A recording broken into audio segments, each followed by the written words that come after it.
네, 시청자 여러분 안녕하십니까. 센 경제 현장의 임동석입니다. 프로는 첫머리 안녕하십니까라고 인사를 건네는 것조차 참 무색한 그런 하루입니다. 오늘 코스피 지수가 주식시장 개장 이후 엄청난 하락폭을 기록을 했죠. 하락률만 따져보니까 9.44%가 하락을 했고요.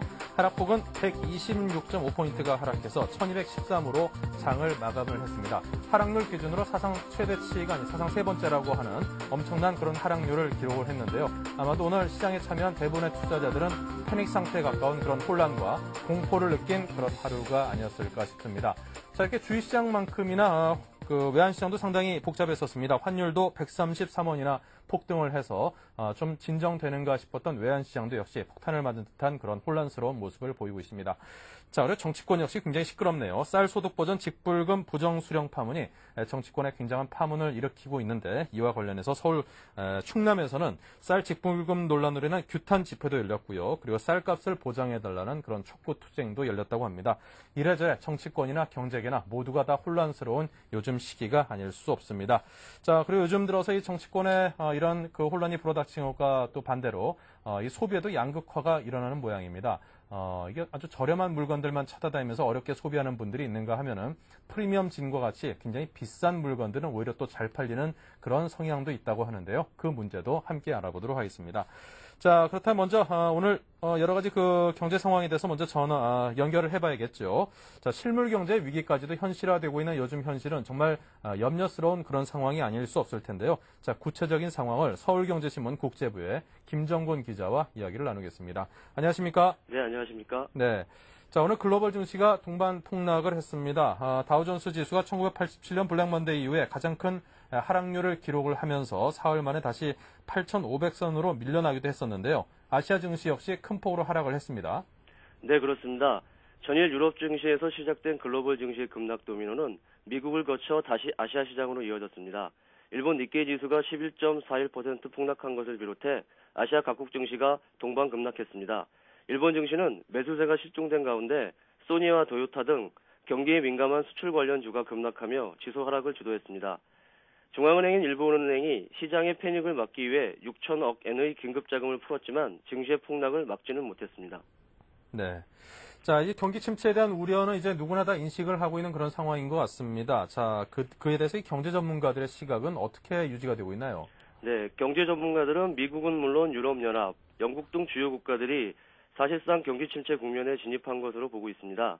미국의 경우 지난해 4, 4분기 마이너스 0.2%를 기록한 이후 올해 상반기에는 반짝 상승했는데요. 그러나 3, 4분기에는 다시 마이너스 성장을 할 것이라는 분석이 나오고 있습니다. 마켓워치 조사에 따르면 전문가들은 마이너스 0.5% 성장을 할 것으로 전망하고 있습니다. 일반적으로 2분기 연속 마이너스 성장을 해야 경기 침체에 빠진 것으로 봅니다.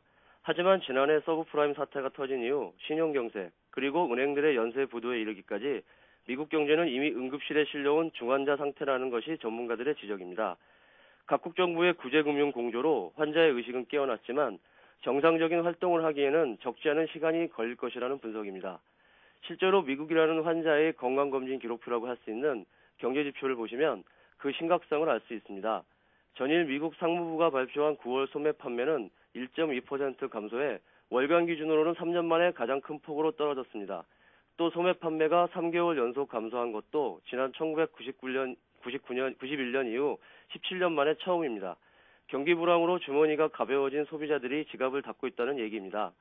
소비는 미국 경제의 3분의 1을 차지한다는 점에서 현재 미국 경제의 상태를 보여주는 바로미터라고 할 수 있습니다. 네. 자, 이러한 경기 침체 여파가 이미 이곳저곳에서 현실로 나타나고 있죠. 예, 그렇습니다. 소비가 줄어들면 기업들의 재고는 쌓이고 실적이 나빠지겠죠. 수많은 글로벌 기업들이 위기 상황에 대비해 비상경영에 돌입한 상태입니다. 생산량을 조정하는가 하면 구조조정에 들어간 기업도 많습니다. 사상 최악의 불황을 겪고 있는 자동차 업계는 물론이고요. 펩시콜라를 만드는 펩시코는 3,300명을 감원하겠다는 계획을 발표했습니다. 항공업계도 구조조정의 바람이 불고 있습니다. 인도 최대 민간 항공사인 제트 에어웨이즈는 이미 800명을 감원한 데 이어 추가로 1,100명을 더 감원하겠다고 밝혔습니다. 경기 침체로 기업들이 감원이 잇따를 것인 만큼 실업률이 상승하고 소비 심리는 더욱 위축될 전망입니다. 전문가들은 앞으로 더 문제가 될 것으로 보고 있습니다. 이번 위기의 진원지인 주택가격이 바닥을 모르고 추락하고 있는 데다 소비 심리까지 급냉한 만큼 경기 침체의 골이 더 깊게 패일 것이란 분석입니다. 월가 이코노미스트들은 3, 4분기보다 4, 4분기 또는 내년 1, 4분기가 더 어렵다는 데 공감대를 형성하고 있습니다. 네. 자, 지금 현재가 얼마나 더 어려운가가 중요한 게 아니라 앞으로 다가올 시기가 더 나빠질 것이라는 그런 예측이 오히려 더 두렵게 느껴집니다. 자, 지금까지 서울경제신문 국제부의 김정훈 기자와 이야기 나눴습니다. 고맙습니다. 예, 고맙습니다. 네. 자, 국내외 경제 이슈를 짚어보는 경제 뉴스 분석입니다. 자, 김현상 기자가 나와 있습니다. 안녕하십니까? 네, 안녕하십니까? 네. 자, 요즘 들어서 경기 불황이 상당히 심합니다. 백화점도의 매출이 계속 떨어지고 있다고 하고요. 이미 재래시장 같은 데 어려움들은 이미 더 말할 필요가 없을 정도로 상당히 경기가 안 좋죠. 하지만 이렇게 위축된 경기에도 불구하고 한 벌에 한 30만 원, 비싼 경우에는 40만 원에서 100만 원까지도 호가는 그런 프리미엄 고가진들은 오히려 그 매출이 더 늘어나는 양상이라고 하는데요. 자, 어떻게 이렇게 높은 상승세를 이어가는 겁니까? 예, 최근 2, 3년 전부터 프리미엄 진을 본격적으로 판매하기 시작한 국내 주요 백화점의 매출 실적을 보면 알 수 있는데요. 먼저 지난 2004년부터 프리미엄 진 브랜드를 판매하고 있는 신세계 백화점의 경우 매장 오픈 이후 지금까지 연평균 30%에 가까운 성장세를 이어가고 있습니다. 네. 보통 한 벌에 20만 원을 넘지 않는 일반 청바지가 연평균 10%의 성장률을 기록하는 것과 비교해보면 단연 눈에 띄는 수치입니다. 특히 롯데백화점의 경우 프리미엄 진의 성장세는 더욱 두드러지는데요. 트루 릴리전을 비롯해 제임스 진, 락앤 리퍼블릭 등 총 20여 종의 프리미엄 진 브랜드를 판매하는 롯데백화점 본점에서는 지난 9월 현재 작년 동기 대비 70%의 매출 신장률을 올리고 있습니다.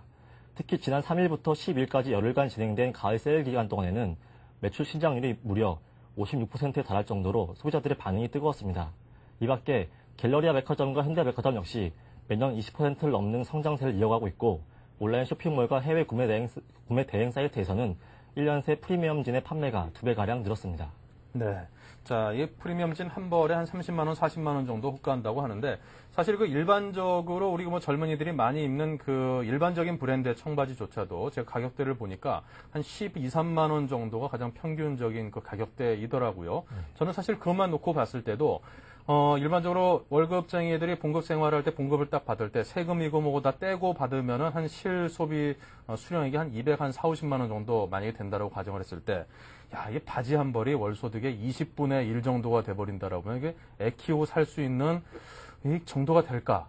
그런 좀 생각도 들어가지고 우리나라 물가가 좀 너무 비싼 거 아닌가 하는 그런 생각이 들더라고요. 그럼에도 불구하고 그보다 몇 배나 더 비싼 이런 프리미엄진들은 더 잘 팔려나간다. 이게 좀 잘 이해가 안 가는데 이렇게 큰 인기를 끄는 이유가 도대체 뭡니까? 예, 전반적인 소비 침체 속에서도 프리미엄진이 높은 성장을 하고 있는 이유는 상대적으로 경기에 덜 민감한 젊은 여성들과 구매력이 높은 소득 상위층이 주 고계층이기 때문입니다. 보통 프리미엄진의 한 벌 가격은 최소 30만 원대에서 50만 원대로 웬만한 정장 한 벌 가격과도 맞먹는 액수인데요. 이처럼 일반 청바지 가격의 두세 배를 훌쩍 넘는 프리미엄진이 불황 속에서도 나홀로 성장을 할 수 있었던 것은 경기 상황에 크게 구애받지 않는 소득 상위층이 고객의 상당수를 차지하고 있기 때문입니다. 실제로 한 백화점의 경우 매출 상위 20%를 차지하는 VIP 고객층이 프리미엄 진 매장을 찾는 경우가 많고 또 이들은 한 번에 여러 벌을 구매하기 때문에 매출 상승에 큰 기여를 하고 있습니다. 또 최신 트렌드에 민감한 20, 30대 젊은 여성 고객층도 프리미엄 진의 성장세에 큰 역할을 담당하고 있는데요. 특히 인터넷과 패션 잡지, 미국 드라마 등을 통해 해외 할리우드 스타와 국내 유명 배우들이 프리미엄 진을 즐겨 입는 것으로 알려지면서 유행에 빠르게 반응하는 젊은 여성들이 앞다퉈 프리미엄 진 구매에 나선 것도 지금의 성장세에 많은 도움이 된 것으로 보여집니다. 네. 사실 프리미엄 진의 어떤 성장세와 그 배경을 살펴보면은 아무리 경기가 안 좋아진다고 하더라도 그 명품으로 일컬어지는 고가품들의 매출이나 수익률은 떨어지지 않는 것과 똑같은 그런 배경이 아닌가 싶은 생각이 듭니다. 실제 지난 주말 끝난 백화점 가을 정기 세일에서도 이 프리미엄 진 브랜드들의 어떤 매출은 굉장히 좋았다라고 그렇게 알려지고 있는데요. 자, 이 경기 불황에도 해외 명품 브랜드의 성장세는 여전한 모양인데, 자, 그 상황이 어떤지 좀 전해 주십시오. 예. 최근 들어 국내 백화점의 매출 성장세는 사실상 해외 명품 브랜드들이 견인해 왔다고 해도 무방할 정도입니다. 특히 지난 3일부터 12일까지 실시된 롯데, 현대, 신세계, 갤러리아 백화점 등 주요 백화점의 가을 정기 세일 실적을 보면 지난해에 비해 4에서 14%의 신장률을 기록하는 데 그쳤습니다. 전체 평균 매출은 이 정도이지만 반면에 명품 무리와 잡화, 화장품 등은 30에서 40%대의 높은 신장률을 유지했습니다. 남성복이나 여성복, 식품 등 국내 브랜드 위주의 상품군 매출이 10에서 20% 정도인 것과 비교해보면 명품 선호 현상은 확연히 드러나는데요. 즉, 경기 불황이 깊어지고 있다는 우려가 높지만 아직까지 해외 명품 브랜드는 예외인 셈이죠. 과거에는 명품이 고소득층의 전유물이었지만 소득 수준이 향상되면서 이제는 중산층도 한두 개 이상의 명품을 구입하는 소비 경향이 자리 잡고 있기 때문으로 분석됩니다. 여기에다 최근 몇 달 사이 환율 상승으로 인해 최근 몇 달 사이에 보인 환율 상승세가 명품 매출을 끌어올리는 데 일조했습니다. 환율 상승으로 해외여행을 포기한 소비자들이 백화점 수입 명품 매장으로 몰렸기 때문입니다. 네. 사실 이 고소득층이나 이제 재산 기준으로 봤을 때 상위층에 속하는 분들이야 이제 뭐 경기가 위축이 되든 불황이든 이미 갖고 있는 그 형성된 재산이 있기 때문에 그거에 대해서 받는 영향이 상대적으로 적을 수밖에 없을 텐데요. 자, 그렇다면 이렇게 고소득층이 계속해서 이런 명품을 소비하는데 어떤 지갑을 계속 열 수 있을 것으로 전망을 하십니까? 예, 유통업계에서는 일단 명품 시장이 앞으로도 계속 성장할 것으로 보고 있습니다. 한국의 경제 규모가 커지면서 경기에 영향을 받지 않는 소비층이 그만큼 넓어졌기 때문인데요. 그리고 사회 전반적으로 본인의 수입보다 높은 소비를 추구하는 가치 소비 경향이 커지면서 계속 성장한다는 쪽에 무게가 실리고 있습니다. 또 이미 앞서 말한 대로 경기가 안 좋아지면 해외여행을 줄이는 대신 국내에서 명품 구매를 할 가능성이 높아져 명품 판매가 유지될 것으로 보는 시각도 있습니다. 하지만 최근의 경기 상황으로 볼 때 명품 성장세 역시 불투명하다는 전망이 고개를 들고 있습니다. 아무래도 금융위기로 인해 부동산이나 펀드, 주식 등에서 손해를 입은 사람들이 많다 보니 그만큼 소비 심리가 위축될 수밖에 없을 것으로 보기 때문입니다. 부유층의 소비를 견인해왔던 명품 매출마저 꺾이면 그야말로 소비 빙하기에 접어들지 모른다는 우려가 시장에 점차 확산되고 있습니다. 네. 자, 이런 것을 소비하는 사람들이 자기가 열심히 일해가지고 어느 정도 형성된 재산을 가지고 그에 적합한 소비를 하는 것이라면 아무 문제가 될 게 없겠죠. 하지만 또 대부분의 젊은 층이 선호하는 이제 진 브랜드이고 보면은, 과연 이제 그들의 소득이나 어떤 갖고 있는 재산에 비해서 좀 과소비를 하는 경우도 있을 수 있겠다는 생각이 들어서 그런 염려가 좀 듭니다. 그때 김현상 기자는 입어보셨습니까? 프리미엄진? 네, 저 아직 아쉽게도 프리미엄을 즐겨보지 못했는데요. 예. 예. 조만간 월급을 받으면 한번 구매해볼까 생각 중입니다. 아, 저도 한 번 정도는 좀 입어보고 싶은데 이게 가격이 만만치 않아서 다가오는 크리스마스에 누가 좀 한 벌 사줬으면 좋겠습니다. 자, 지금까지 서울경제신문 김현상 기자와 함께했습니다. 고맙습니다. 네, 감사합니다. 자세히 알아보겠습니다. 자, 오늘 경제 상황 그다지 좋지 않았는데요. 자, 오늘의 경제 지표를 먼저 살펴보죠.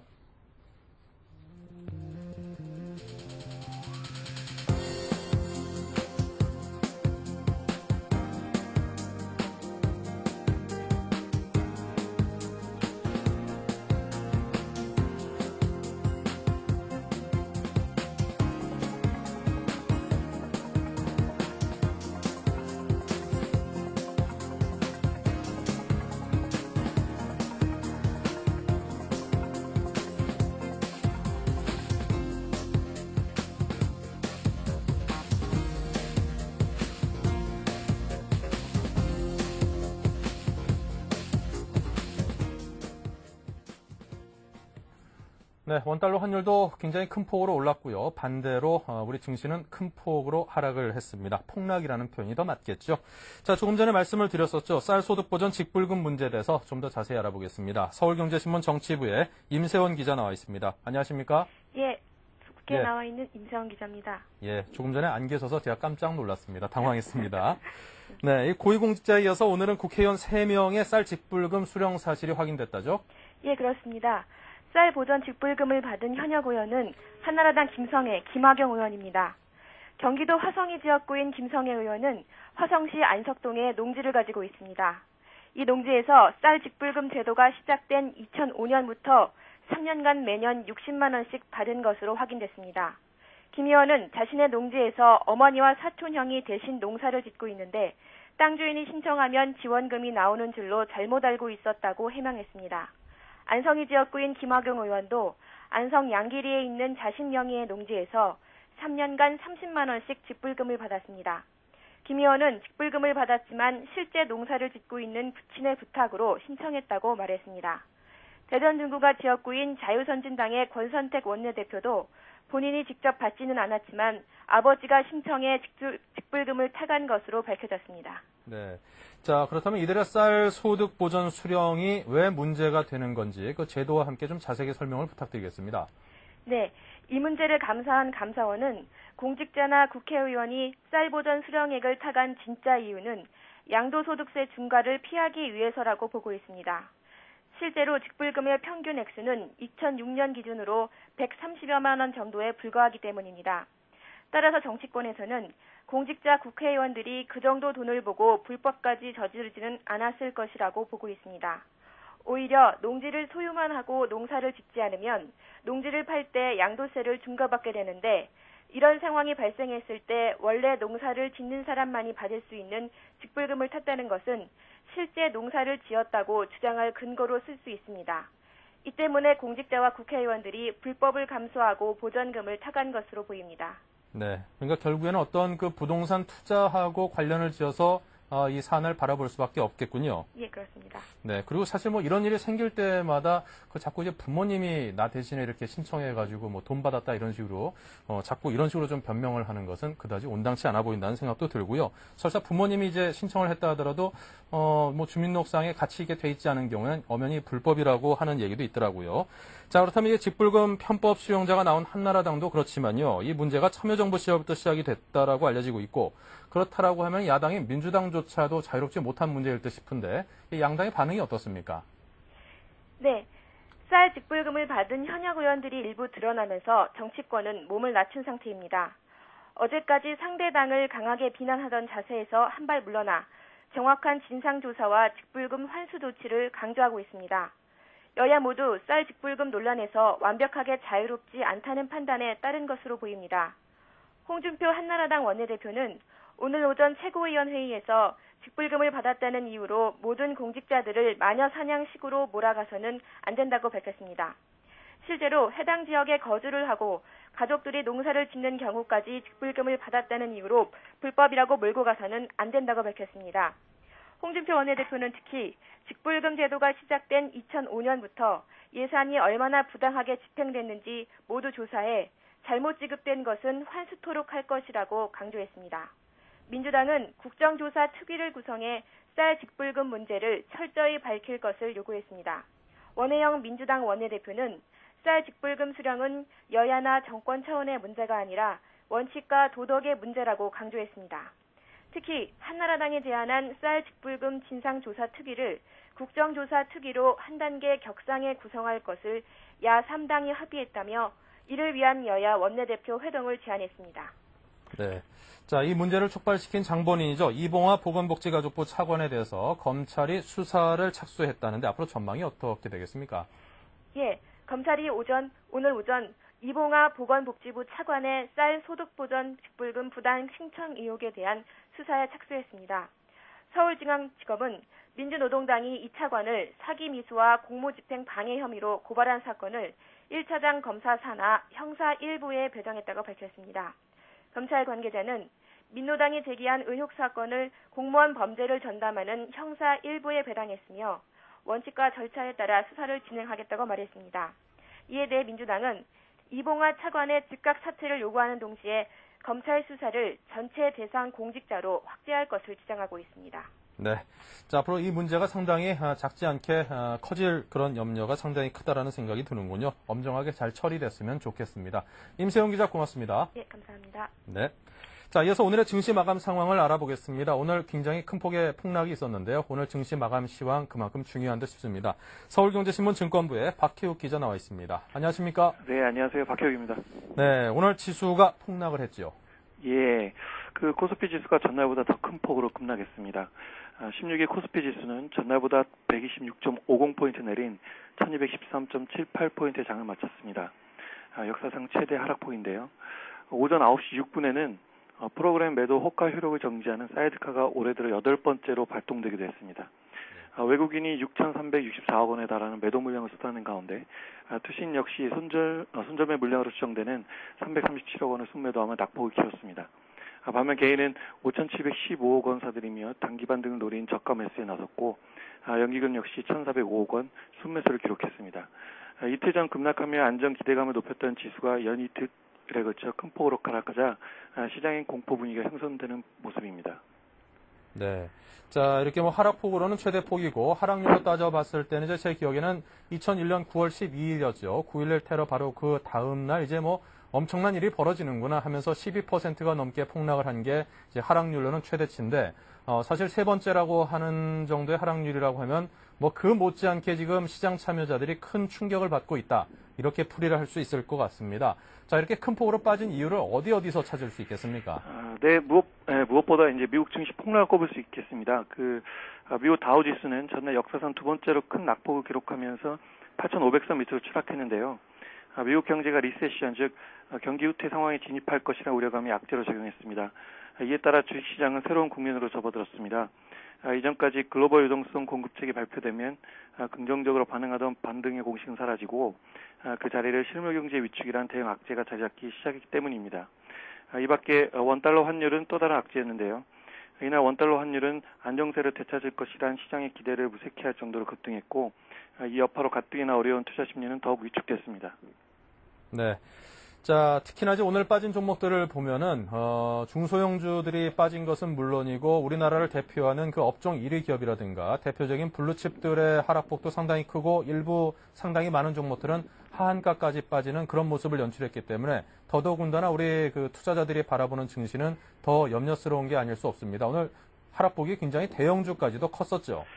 네, 증시가 패닉 상태에 빠지자 소위 대형 우량주라고 불리는 블루칩도 여지없이 고꾸라졌습니다. 이날 주식시장에서 포스코, 현대중공업, 대우조선해양, KB금융, 현대건설 등 각 업종별 대장주들이 나란히 가격 제한폭까지 떨어졌습니다.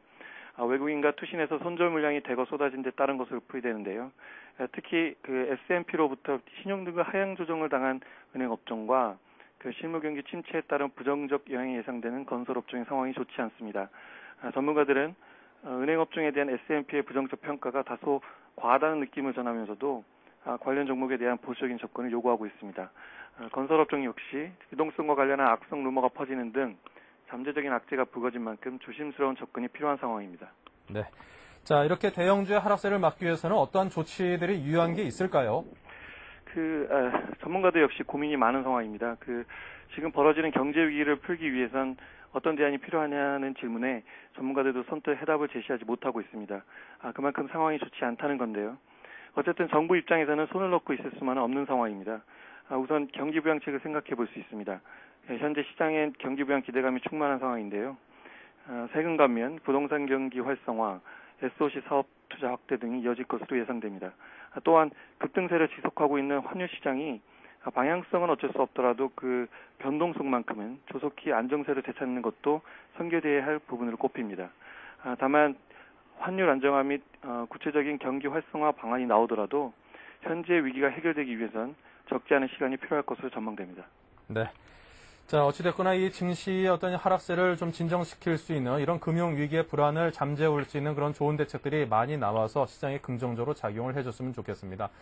하지만 솔직히 저도 투자자의 한 사람으로서 당분간 그런 효과 있는 것들이 과연 있을 수 있는 것인가라는 그런 회의는 솔직히 큽니다. 앞으로 당분간 더 위험한 장세는 예측을 하고 좀 전제로 깔고 이렇게 투자 자세를 견지를 해야겠습니다. 자, 박희욱 기자 잘 들었습니다. 예, 감사합니다. 네, 오늘의 증시 상황까지 들어봤고요. 센 경제 현장 잠시 후 이어서 뉴스 단신을 전해드립니다.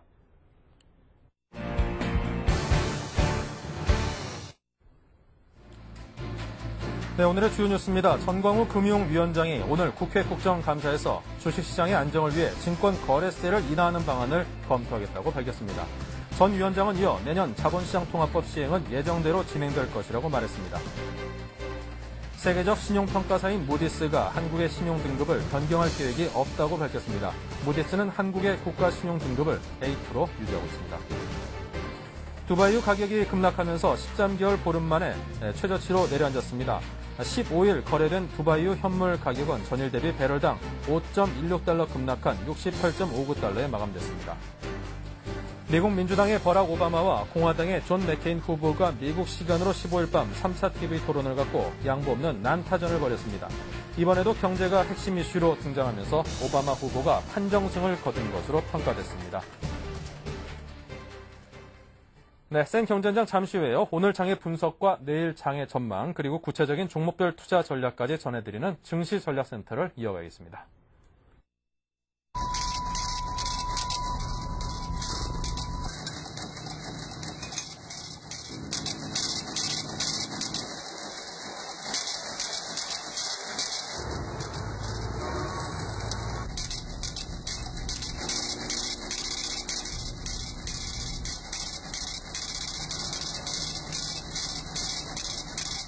에너지는 당신의 현금입니다. 공익광고 협의회.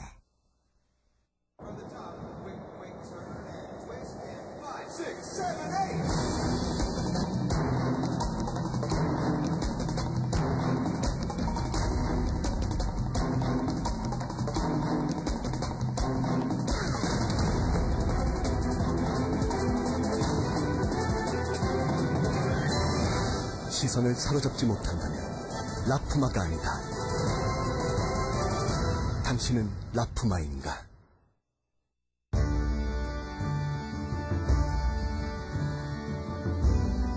우리 땅에 곡식을 심으면 농촌이 되고 건물을 심으면 도시가 됩니다. 농촌과 도시는 둘이 아닙니다. 대한민국의 미래를 함께 채워나가는 서로의 반쪽입니다. NH 농협.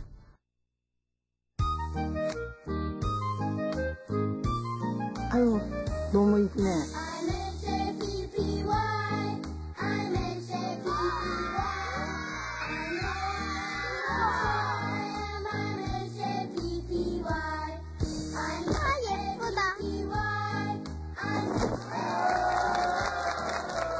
이웃사랑을 실천하는 당신이 최고의 추천작입니다. 아름다운 기업 금호아시아나.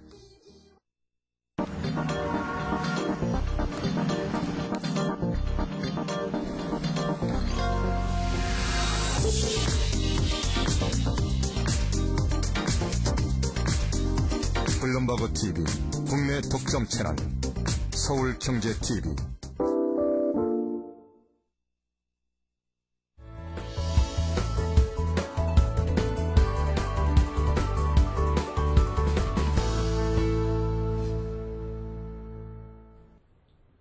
네, 증시 전략센터 순서입니다. 대신증권의 한영화 차장 그리고 동양중금의 김용재 차장 두 분 모셨습니다. 안녕하십니까? 네, 안녕하십니까? 네. 자, 먼저 한영화 차장님께 여쭙겠습니다. 오늘 코스피 지수가 엄청나게 큰 폭으로 떨어졌습니다. 폭락했으면 무너져 내렸다는 표현을 쓰는 분들도 계시던데요. 네. 자, 오늘 장을 좀 정리해 주십시오. 네. 금융위기에서 실물 경기 침체에 대한 우려가 전 세계를 강타했습니다. 미국 증시가 경기 침체로 폭락세를 보인 가운데 80포인트 이상이 급락으로 출발한 코스피는 아시아 증시 동반 폭락과 환율 급등, 외국인 매도에다가 투신을 중심으로 한 기관 매물까지 겹치면서 낙폭을 확대했고요. 장중 한때 1205포인트까지 추락하여 1200선을 위협하기도 했습니다. 장 막판 연기금이 대거 투입되면서 낙폭을 소폭 줄이기는 했지만 분위기를 반전시키는 데는 역부족이었고요. 코스피 지수 1210선에서 장을 마감하며 연중 최저치를 다시 갈아치웠습니다. 금일 장 하락률은 9.11 테러 다음 날인 12.2% 폭락한 이후 최대 하락폭을 보였으며 역대 기준으로 사상 세 번째 하락률을 기록했습니다. 금일 시장은 코스피가 9.4% 하락한 126포인트 하락한 1213.78로 마감을 했고요. 코스닥은 35.85포인트가 하락한 354.43으로 마감을 했습니다. 투자자별 매매 종합을 살펴보면요. 개인이 5,700억 매수, 기관이 430억 매수, 프로그램 매수가 3,800억, 외국인이 6,300억 매도를 보였습니다. 네. 자, 이렇게 큰 폭의 어떤 폭락세를 보였는데, 사실, 저는 그렇습니다. 그 미국 시장이 전일 그 폭락을 했기 때문에 우리 증시도 폭락을 했었는데, 이 폭락세라는 것이 사실 뭐 경기 침체라든가 여러 가지 그 요인들에 대해서 시장 참여자들이 모르고 있었던 것도 아닌 것이고, 그동안 굉장히 어려운 장세에서 대규모 뭐 구제 금융 등에 돈을 쏟아붓겠다라고 하니까 거기에 일시 열광을 해서 폭등 장세를 이끌고 나서 보니까 해결된 게 아무것도 없더란 말이죠. 그러니까 다시 한번 차갑게 생각해 보니까 이건 아니지 싶어가지고 다시 이제 냉정을 좀 되찾아서 오늘 폭락이 있었다라고 생각이 들거든요. 어떤 뭐 특별한 돌발적인 뭐 사안들이 있었던 것 같지도 않고 미국 시장에서 그 발표된 기업들의 실적을 놓고 보면 또 예상보다 뭐 나쁜 실적들이 나오지도 않았단 말이죠. 그렇고 보면 이제 시장이 어느 정도 좀 이성을 찾으면은 진정세를 당분간은 좀 보여줄 수도 있지 않을까. 물론 전반적으로 하향 추세는 이어가겠지만 그런 생각도 드는데, 자, 내일 장에 대해서 굉장히 많은 그 투자자들이 좀 두려움을 느낄 것 같습니다. 내일 장에 대한 전망이 어떤지 궁금하네요. 예, 내일 장을 전망하기에 앞서 요즘 그 우리 개인 투자자분들이나 그 시청자 여러분들은 상당히 잠을 좀 잘 못 이루실 거라고 이렇게 말씀을 드리고 싶어요. 왜냐면 요즘 같은 경우 유럽 증시와 미 증시의 그 상황을 새벽까지 지켜보시다가 잠드시는 분들이 상당히 많은 것 같은데 마찬가지입니다. 내일도 그 장 전망에 앞서서 오늘 밤에 열리는 유럽과 미국의 증시가 상당히 중요한 자리가 아닐까 말씀을 먼저 드리겠습니다. 그 전일 그 상당히 폭락을 통해서 쌍바닥 형태의 모양을 만들어내기 위해서는 오늘 또한 유럽과 미국 자체가 전저점을 테스트할 가능성이 상당히 높기 때문에 그거 먼저 체크를 부탁을 드리겠고요. 그 다음에 우리나라도 마찬가지입니다. 우리나라 지금 현재 코스피 차트 자체가 전저점이 1178포인트 선에 있습니다. 지금 오늘 종가 대비해서 지금 한 40포인트 정도 조금 모자르는 자리가 되겠는데요. 내일 만약에 오늘 그 추가 미국과 유럽이 추가 급락을 한다고 가정을 하면 우리나라 증시도 내일 그 1178포인트 선을 지지하는지 꼭 한번 우리 투자자분들이나 시청자분들 꼭 지켜보실 필요가 있을 것 같고요. 그래서 만약에 그 종합주가지수 차트 자체가 1178포인트의 지지를 받는다 그러면 전약 후강의 장세가 연출될 가능성이 있다. 즉 쌍바닥 형태의 모양을 만들어내서 단기적으로 기술적 반등이 이루어질 수 있는 또 한 번의 기술적 반등이 이루어질 수 있는 그런 자리다. 이렇게 좀 정리를 해드리겠습니다. 네. 자, 그렇다면 전일 오늘 밤에 이제 새벽에 벌어질 미국과 그리고 유럽 증시들의 움직임이 상당히 중요하다고 말씀을 하셨는데, 그럼 이제 경우를 나눠가지고 좀 여쭤보자면은 미국 증시가 전일만큼의 폭락세를 또 보이게 하겠는가마는 그 못지않게 상당히 의미 있는 하락세를 오늘 새벽에 보였다. 그러면 우리 투자자들은 내일 아침에 장이 열릴 때 어떻게 던져야 되는 겁니까? 그래도 눈 질끈 감고 참아야 될까요? 예, 어떻게 조언을 해주시겠습니까? 일단은 지금 죄송합니다. 일단은 지금 월요일서부터 그 감안을 하게 되면 일단은 월요일하고 화요일에 반등이 나오고 수요일 날 지금 급락한 모습을 보여줬는데 네. 미수 물량이 목요일 날 나타나게 되겠죠. 아무래도 그러니까 즉 신용이라든가 미수에 관련된 것들이 아마 반대매매 내지는 그 물량들이 나올 게 목요일 오전장까지는 가능하다. 그렇기 네. 때문에 아무래도 오늘 밤에 미국이 유럽 증시와 미국 자체가 반등이 나오지 않는 이상에는 일단 시작 자체는 좀 약하게 시작하지 않을까 이렇게 좀 정리를 해드려 보겠습니다. 네. 자, 어떻게 하라는 말씀은 살짝 피해 가셨는데, 자, 그만큼 어려운 장입니다. 전문가들조차도 조언을 드리기가 좀 두려운 그런 장이라고 정리를 하겠습니다. 자, 두 분의 포트폴리오를 살펴보겠습니다. 자, 한영화 차장님의 투자 전략은 어떻게 준비를 해오셨는지 제가 이제 장이 막 이게 떨어지다 보니까 정신이 없다 보니까 입까지 막 꼬이는 모양입니다. 죄송합니다. 자, 한영화 차장님의 그 포트폴리오는 어떻습니까? 네, 말씀하신 대로 최근 장세가 정말 멀미가 날 정도로 급등과 급락을 오가고 있습니다. 네. 이럴 때 종목 추천한다는 게 상당히 부담이 되는데요. 그래도 현재 상황을 일단 보수적으로 좀 이렇게 지켜볼 필요가 있고요. 그래서 일단 현금 보유 비중을 좀 유지하는 게 중요하다고 봅니다.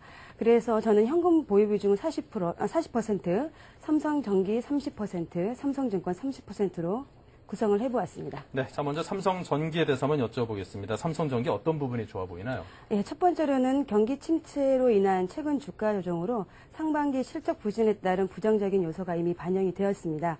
3분기 실적이 계절적 성수기 진입과 주력 제품의 호조로 영업이익이 전분기 대비 125% 증가한 547억, 매출액은 전분기 대비 7.3% 증가한 1조 1,200억 원을 달성을 했고요. 일단 비로소 실적 회복 국면에 진입한 것으로 판단이 됩니다. 두 번째, LED 사업 부문의 꾸준한 성장세를 시현 중입니다. LED 사업 부문의 3분기 매출액이 480억, 연간 매출액이 1,740억 수준으로 전년 대비 80% 성장세를 이어갈 전망이고요. 2009년부터는 LCD TV용 매출 확대와 더불어서 BLU 매출 비중이 빠르게 확대될 것으로 기대가 됩니다. 세 번째로는요, 본격적인 실적 증가 시점으로 대부분의 핵심 사업에서 고르게 실적 개선이 이루어지고 있고요. 또한 35,000원 안팎에서 바닥을 확인하고 본격적인 상승 모멘텀이 반영되고 있는 가운데 주가가 조정을 보이고 있는 현 시점이 저가 매수의 최적기라고 볼 수가 있겠습니다. 네, 수많은 품종의 어떤 전기 IT 쪽 부품들을 만들어내는 그 부품 전문 기업이죠. 삼성전기에 관해서 말씀을 해주셨는데요. 특히나 이제 LED 관련해서 요즘 들어 상당히 각광을 받고 있고요. 자, 10수년 동안 이제 증시 어떤 움직임을 이렇게 꾸준히 관찰을 해보면은 삼성그룹 관련해서는 삼성 SDI 하이와 SDI하고 삼성전기의 어떤 그 주가의 흐름이 참 재밌는 것 같습니다.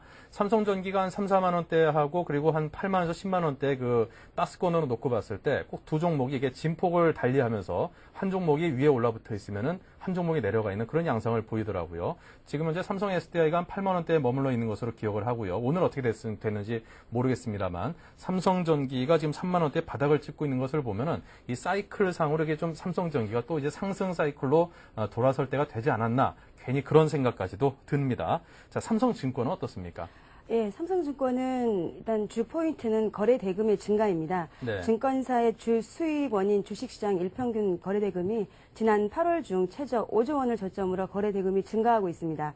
증시의 불확실성으로 자금 유입이 어려운 상황이긴 하지만 8월을 저점으로 서서히 일평균 거래 대금도 9월 6조 7천억 원으로 증가를 하고 있습니다. 거래대금 증가가 그 주요한 포인트고요. 두 번째, 증권사 중 자산관리 부문이 강한 증권사이기 때문에 일단 이익의 안정성이 상대적 관점에서 가장 높다고 판단이 되고 있고요. 수익성 확보가 양호하고 선도 증권사로서의 기대감이 있는 가운데 주가의 하방 경직성을 보여주고 있습니다. 네. 자, 이렇게 해서 그 두 종목에 관한 의견을 들어봤고요. 삼성증권의 매수가, 목표가, 손절가는? 매수가는 6만 5천 원으로 잡아봤고요. 네. 목표가는 8만 2천 원, 손절가는 5만 9천 원으로 책정해봤습니다. 네, 이렇게 해서 가격에 대한 그 라인까지도 함께 들어봤습니다. 자, 계속해서 김용재 차장님의 포트폴리오와 또 전략은 어떨까요? 예, 며칠 전에 제가 그 LG전자를 추천을 한번 해드렸었는데 손절이 나간 것 같습니다. 근데 또 들고 좀 나왔습니다. 그래서 좀 보수적이지만 그래도 저는 포트폴리오를 이번에 그 LG전자를 한 20% 정도, 그 다음에 고영을 한 20% 정도, 그 다음에 현금 비중을 한 60% 정도를 가져가시라, 이렇게 좀 제안을 해드리겠습니다. 네. 사실 저도 그렇게 생각을 합니다. 요즘 같은 이렇게 낙폭이 큰 그런 변동성이 큰 폭락장에서는 사실 손절의 원칙만 제대로 지켜낼 수만 있다면은 가격이 낮을 때마다 좀 계속 좀 입지를 해보는 게 오히려 이게 크게 터닝을 만약에 할 가능성을 염두에 둔다라면은 계속 꾸준히 시도해보는 게 낫지 않은가 하는 생각도 들거든요. 그렇죠. 그 부분에 있어서는 손절의 중요성이 상당히 강조가 되면서도 손절을 하면서 오히려 그 밑부분에서 물량을 늘려서 매수하는 방법도 투자 전략 중에 한 가지다, 이렇게 말씀을 드릴 수가 있겠습니다. 네. 자, 그렇다면 LG전자부터 한번 그 투자 의견을 여쭤보겠습니다. LG전자 자체는 요즘 상당히 강한 모습을 보여주고 있습니다. 시장에 급락을 하고 있지만 그래도 그 10만 원과 11만 원대에서의 상당히 견조한 흐름을 보여주고 있는데요.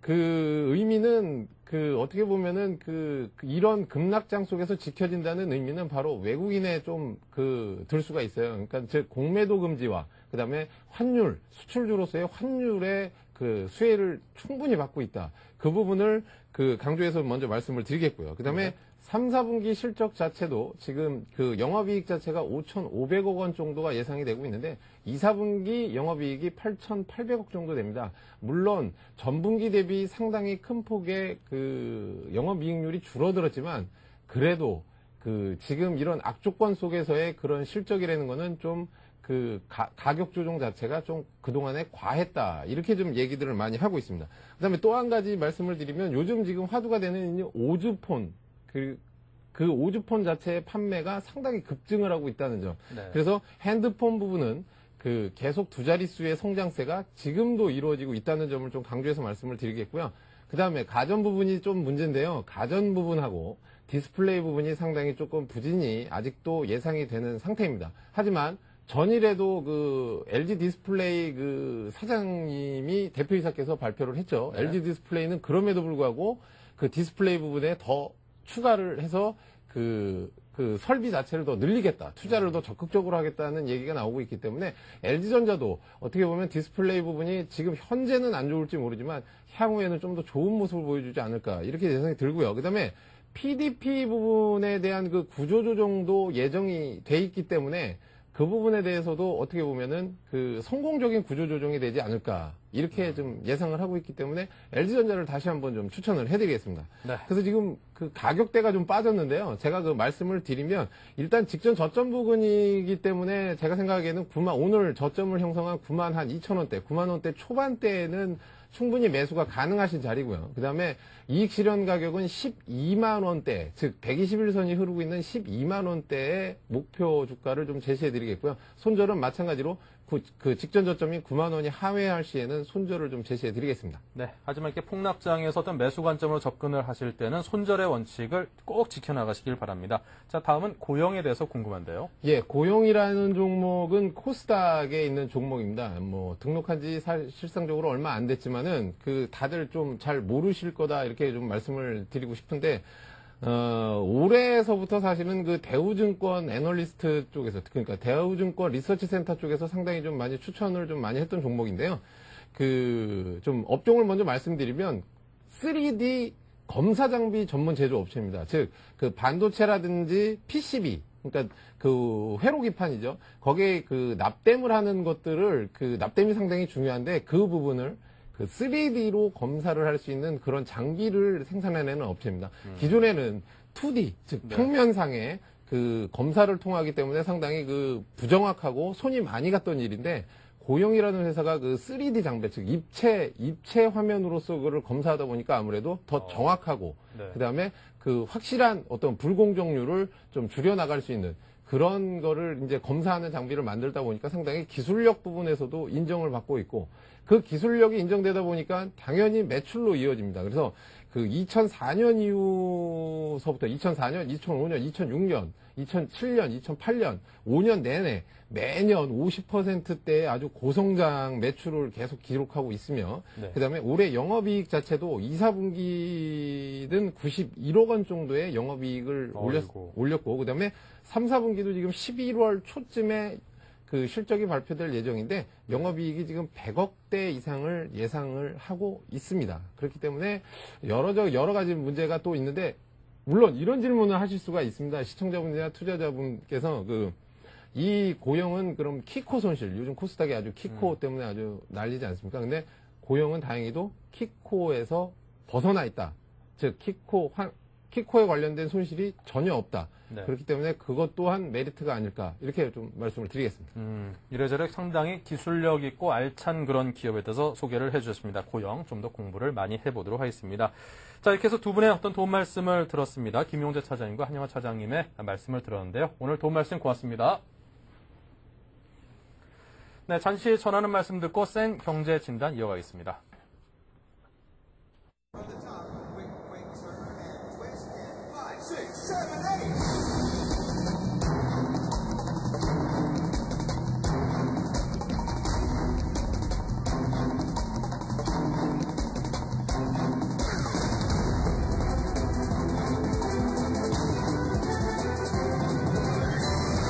시선을 사로잡지 못한다면 라프마가 아니다. 당신은 라프마인가?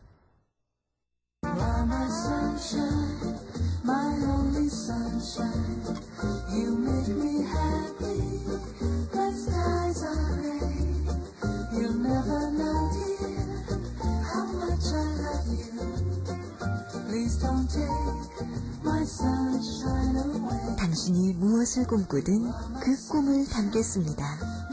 Your Dream Collection. 한화 꿈의 그림.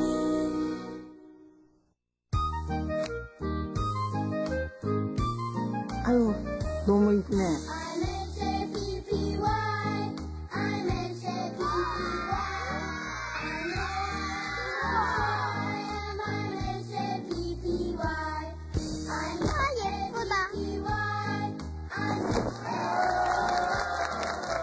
이웃사랑을 실천하는 당신이 최고의 추천작입니다. 아름다운 기업 금호아시아나.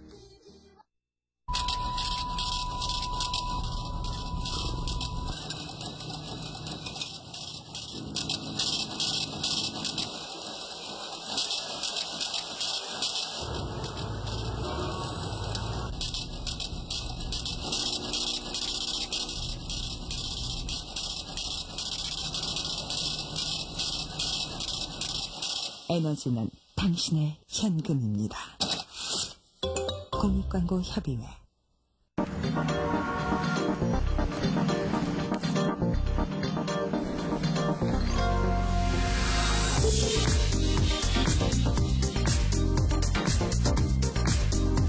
블룸버그 TV 국내 독점 채널 서울경제TV.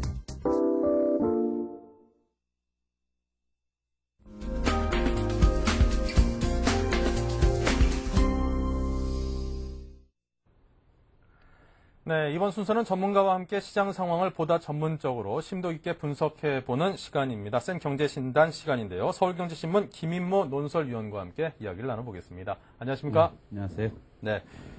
이 미국 금융위기가 전 세계 실물 경제에 큰 타격을 주면서 많은 투자자들이 또 시장 참여자들이 이 패닉에 가까운 그런 공포와 또 혼란감을 느끼고 있습니다. 자, 이번에 어떤 금융위기가 서서히 해소가 되고 좀 해결이 된다 하더라도 실물 경제에 미치는 영향이라든가 그 경기 위축, 침체 등등은 이제는 뭐 더 이상 피해갈 수 없는 그런 현실로 우리 앞에 떡 버티고 있기 때문에 더더군다나 더 겁이 나는 것일 텐데요. 자, 우리나라 한국 경제의 내년에 대한 그 경제 전망 자체가 굉장히 좋지 않지요. 예. 오늘 뭐 코스피 지수도 사상 최대로 낙폭이 있고, 그 다음에 네. 환율도 11년 내 최대로 올라갔는데, 그거보다 이제 더 심각한 것은 설비 투자나, 그 다음에, 소비재 판매가 둔화되고 있다는 겁니다. 그리고 고용도, 어제 발표됐듯이 11만 2천 명 신규 고용이 11만 2천 명밖에 안 돼서 7개월 내내 20만 명 이하로 떨어져 있습니다.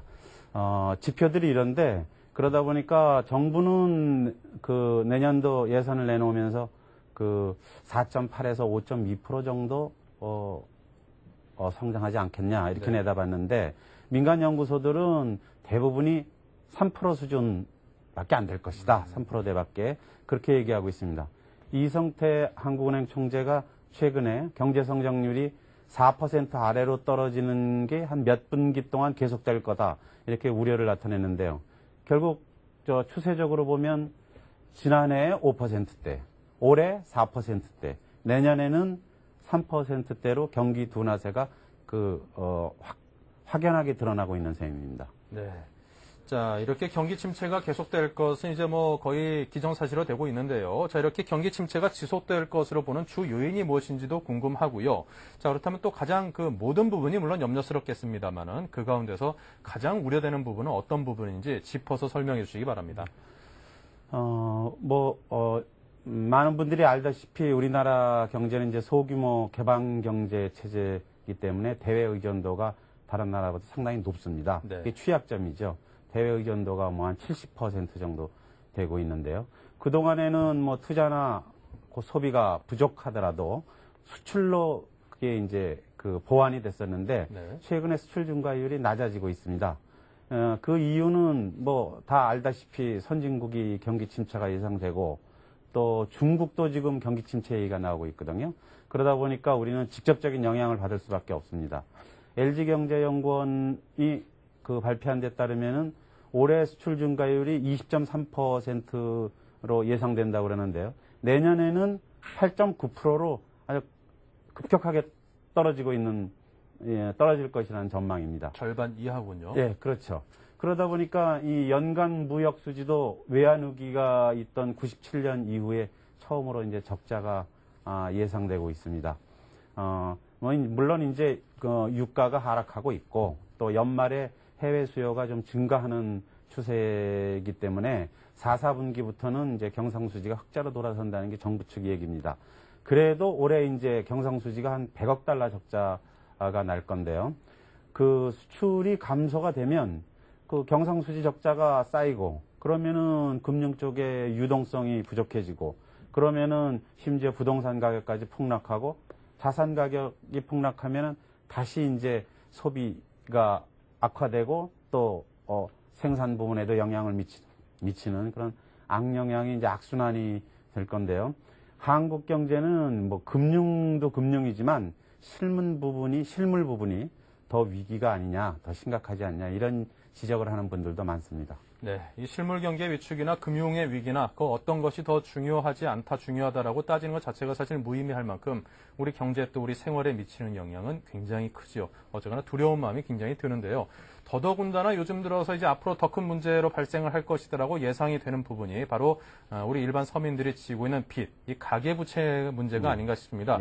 갈수록 더 늘어나고 또 그 연체율은 갈수록 또 함께 또 늘어나고 있다라고 전해지던데요. 네. 외환위기 때인 10년 전은 주로 기업 부채가 많았죠. 400%대가 넘었습니다. 그래서 기업 IMF 아니냐 이렇게 표현을 했는데 지금 IMF가 온다는 그런 그 가능성은 극히 희박하지만 경제가 나쁜 거를 요즘에는 가계 IMF가 아니냐 이렇게 표현하는 사람들이 있습니다. 네. 지금 8월 말에 그 가계대출 잔액이 503조 원이 됐습니다. 정부에서는 금융자산이 네. 금융부채보다 한 2.2배나 되니까 뭐 국민 전체로는 신용 상태가 괜찮은 편이다 이렇게 얘기를 하고 있는데 6월 말 기준으로 볼 때 1년 전에 비해서 가계 채무 건전성이나 또 연체율 그 동향이 상당히 악화되는 상황입니다. 네. 또 한 가지 새로운 특징이 있다면은 금융 불안이 계속되니까 시중은행들이 대출을 꺼리다 보니까 상대적으로 금리가 높은 저축은행, 즉 비은행 금융기관에 대출을 하는 그 서민들이 많이 늘어나고 있습니다. 또 한 가지는 그 가계금융자산 중에 주식 비중이 2002년에는 12.8%였는데 5년이 지난 2007년 말에는 20%로 늘어났습니다. 그러니까 금리가 아직 상대적으로 선진국들이나 이런 나라에 비해서 높은 상황인데 주가하고 부동산 가격이 즉 자산 가격이 떨어지면 가계대출 부실도 더 커질 수밖에 없죠. 그렇게 되면은 주택담보 인정 비율이나 총부채 상환 비율을 적용하고 있는 금융기관의 금융 부실이 뭐 위험성이 낮다고 해도 그 적용을 지금 우리나라는 40~50%밖에 안 하니까 네. 낮다고 하더라도 그 어려움이 가중되는 추세입니다. 그 주택담보대출만 봐도 지금 계속 늘어나고 307조 원이 됐습니다. 근데 이제 이게 대출 금리가 혹시 오른다면 서민들의 이자 부담이 만만치 않을 그렇게 되겠죠. 네. 거기다 이제 CD 금리 자체도 계속 조금씩 올라가고 있는 걸 보면 그렇죠. 앞으로 대출이율 자체는 당분간은 좀 더 올라갈 것이다라고 예측하는 게 좀 맞겠죠. 네. 예. 자, 그리고 요즘 들어서 이제 또 어려움을 느끼고 있는 것이 이제 누구나 인식을 하는 거겠지만 미분양 사태가 워낙 심각해지면서 건설업계의 어려움이 상당히 크고요. 또 그와 관련해서 프로젝트 파이낸싱과 관련해서 이제 건설업계와 함께 불가분의 관계에 놓여 있는 금융권의 부실로까지 이어지지 않는가. 지금 자체도 사실 힘든데 그런 염려를 하시는 분들도 굉장히 많더라고요. 네. 프로젝트 파이낸싱 경우에는 상반기에 연체율이 상당히 높아졌습니다. 네. 근데 이제 그거를 감독을 강화하다 보니까 최근에는 좀 위축이 돼서 조금 안정적으로 가는 추세고요. 미분양 아파트는 올해 초부터 시작이 돼서 5월 말에 13만 가구, 네. 그다음에 6월에 14만 가구 그러더니 최근 8월에는 16만 가구가 공식적으로 미분양 아파트가 16만 가구로 늘어났습니다. 근데 당국자들의 얘기에 의하면은 브랜드 가치가 하락하니까 건설업체들이 신고를 하지 않은 것까지 포함하면 한 25만 가구가 된다고 그러는데요. 네. 이렇게 돼서 미분양 아파트가 늘어나가지고 자금 회수가 안 되는 데다가 금융권이 또 대출을 건설 회사들한테 회수를 하다 보니까 자금 회전이 안 되는 현상이 일어나고 있습니다. 그러다 보니까 최근 한 달 동안에 공사가 중단되거나 지연되는 건설 현장이 2배로 늘어났습니다. 그러니까 상당히 심각한데요. 또 더 어려운 점이 있다면은 원자재 값이 유가는 떨어졌다 그래도 원자재 값 중에서 철근, 시멘트 이런 것들이 올해 초보다 상당히 많이 올랐거든요. 철근이 64%가 올랐습니다. 네. 시멘트는 11%나 올랐습니다. 올해 초보다. 그런데다가 이 원달러 환율이 오르다 보니까 이 원자재 값을 감당을 하기가 어려운 거죠. 건설사들이. 이런 상황이어서 이 건설업계의 현실이 지금 아주 불안한 상황입니다. 네. 자, 제 기억이 맞는지 모르겠습니다만 GDP 대비해서 건설업종이 우리나라 경제에서 차지하는 비중이 한 14% 정도가 좀 넘는다고 하더라고요. 그만큼이나 이제 건설업 자체가 어렵다는 것은 거기서 일하는 사람들의 어떤 일자리도 줄어들고 소득 자체도 줄어들어서 굉장히 먹고 살기 힘든 빡빡한 현실이 지금이다라는 그런 뜻도 될 텐데요. 참 염려스럽습니다. 자, 그렇다면 이런 어려운 상황을 타기 위해서 정부에서 앞으로 내놓아야 될 그런 대책들이 있다면 어떤 것들이 있는지 짧게 부탁드리겠습니다. 현재 정부는 계획하고 있는 것 중에서 내년 예산을 좀 조기 집행하려고 합니다. 보통 50% 정도 상반기에 재정 집행을 하는데 60%까지 재정 집행률을 높이겠다는 거고요. 미분양 펀드 구상을 하고 있다는 소식이 들리는데 이거는 민간에서 수익성이 없는데 펀드에 들어오겠냐는 그 좀 의구심이 드는 그런 견해들도 있고요. 결국 정부가 할 수 있는 거는 그 공공택지를 다시 환매해주거나 아니면 환매 조건부 미분양 아파트 매입 대상을 중대형까지 확대하는, 그리고 건설업체에 대해서 대출 만기 연장 같은 것들을 하지 않을까 이렇게 생각이 됩니다. 네. 자, 그러한 대책들이 하루빨리 나와서 우리 경제가 진정이 되고 좀 더 좋은 상황으로 옮겨가는 그런 상황이 빨리 생겼으면 좋겠습니다. 자, 지금까지 서울경제신문 김인모 논설위원님과 이야기 나눴습니다. 고맙습니다. 네, 감사합니다. 네, 이 글로벌 금융위기가 어떻게 한 곱이 넘나 했더니 아직까지 넘어야 될 고개들이 참 많은 것 같습니다. 주식시장이 폭락을 하면서 많은 투자자들이 힘겨운 시간이 또 오는 거 아닌가라고 생각을 할 텐데, 아마 주지의 사실일 겁니다. 앞으로 우리가 넘어야 될 산들은 많은 거고요. 상당 기간 고통의 시간은 계속될 것으로 보는 게 좀 더 맞지 않을까 싶습니다. 인내가 필요한 때인 것 같습니다. 인내하시면서요, 자기 자신이 하는 일에 대해서 최대한 집중하시고 성실하게 보내다 보면 언젠간 이겨낼 날이 반드시 올 거라고 믿습니다. 저 역시 그렇게 하겠습니다. 자, 저희는 오늘 여기서 마치고요. 내일 오후에 다시 찾아뵙겠습니다. 고맙습니다. 임동석이었습니다.